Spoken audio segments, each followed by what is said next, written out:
Project 2025 is a series of conservative plans to be put into place within the first 180 days of the new presidential administration, should that president be a Republican. It starts off with a manual that is 922 pages, going through various government agencies and basically discussing how government has become bloated and how it has become ineffective. And this manuscript plan is there to restructure the federal government. I didn't read all 922 pages, but I did read the chapter devoted to the Department of Homeland Security, and I can give you my recap on it.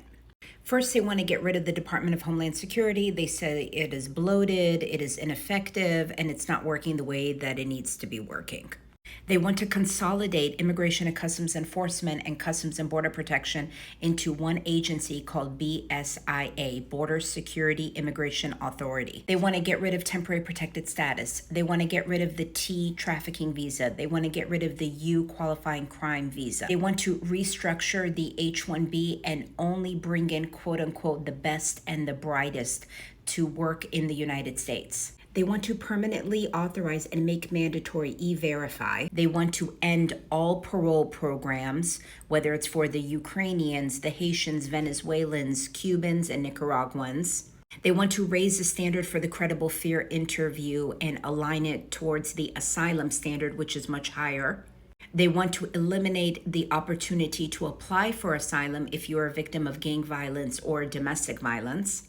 They want to not be able to authorize employment authorization work permits for so many different categories. They want to end the concept of prosecutorial discretion and eliminate any type of ambiguous language when it comes to mandatory detention, from may detain to shall detain.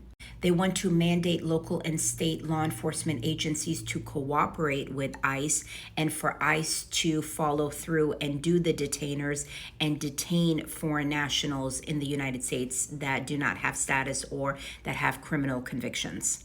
They want ICE to be funded by Congress to create a detention space that will allow them to detain up to 100,000 foreign nationals. They want Congress to increase the funding to hire at least 20,000 enforcement and removal officers, as well as an additional 5,000 Office of Principal Legal Advisors, which are immigration attorneys for the government.